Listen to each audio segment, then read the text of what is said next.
j'ai 25 ans. En fait, c'est une grande famille, donc il y a de 20 ans à 80 ans. Et la moyenne d'âge, elle est autour de 40 ans, je pense.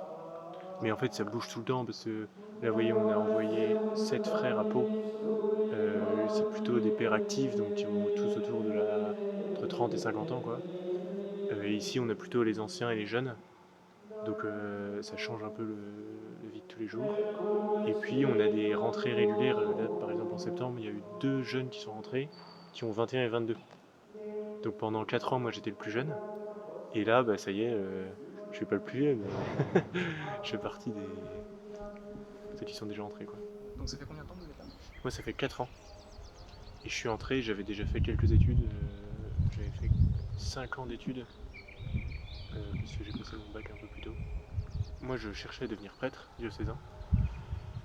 Et en fait, je connaissais plusieurs prêtres, etc.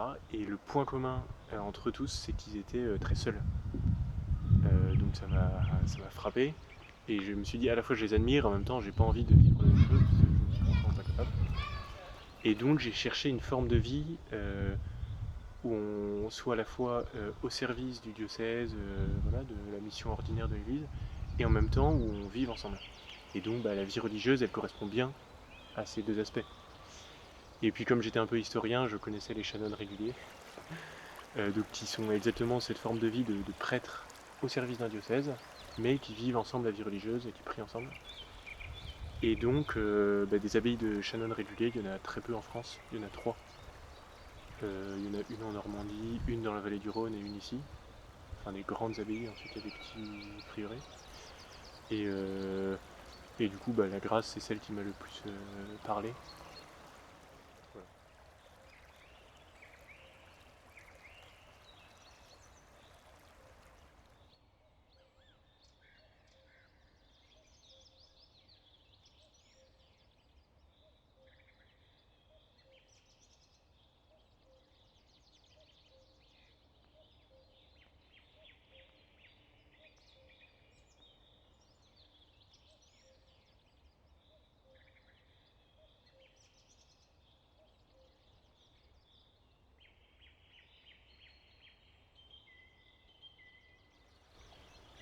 Dieu est tellement au-dessus de nous.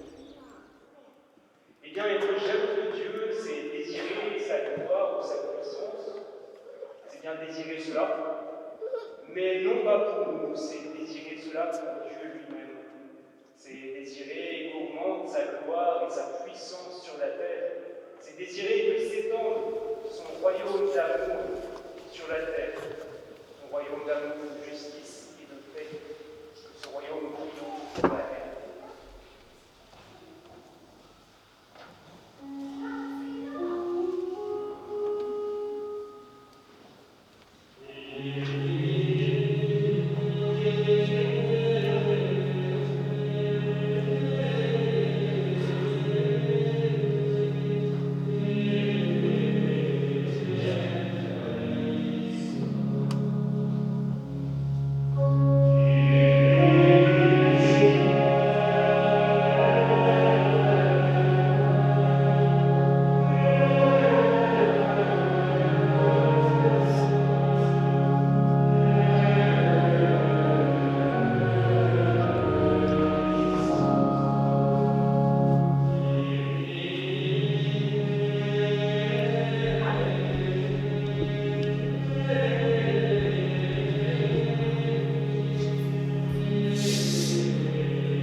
Mais nous, ce qui frappe les gens souvent quand ils viennent, c'est de voir des religieux en chair et en os.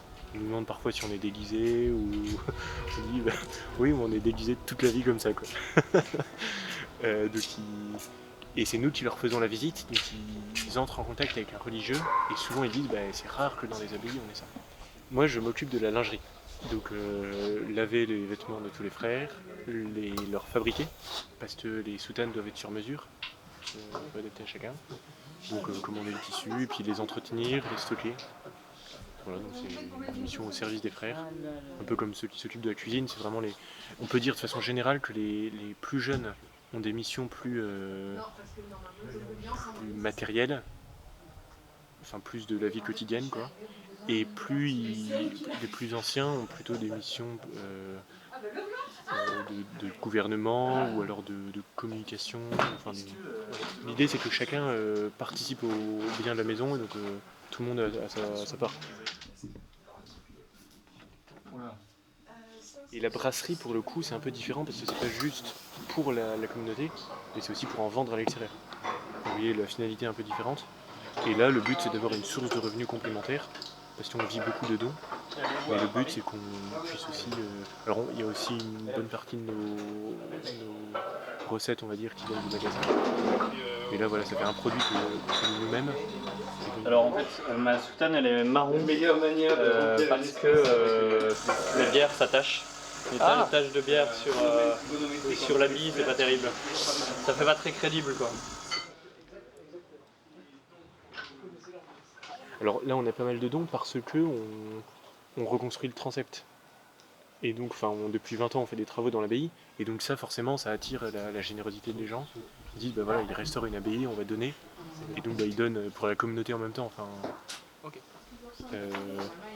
Et ensuite on fera la nef, donc, qui est la partie principale de l'église.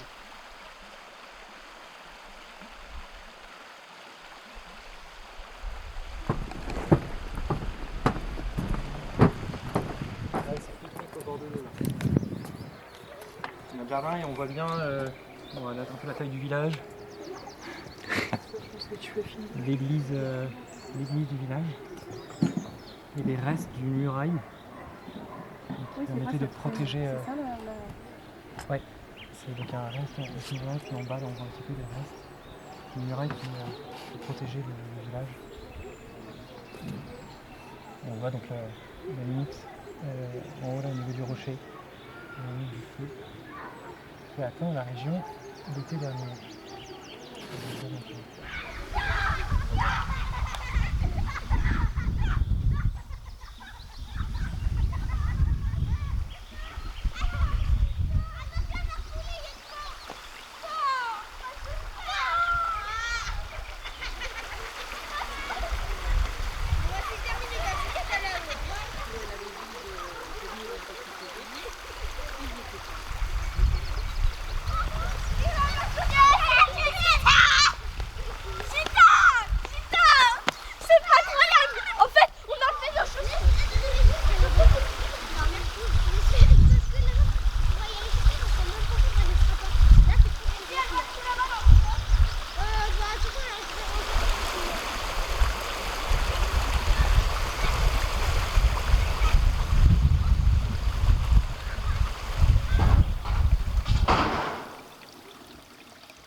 Seigneur.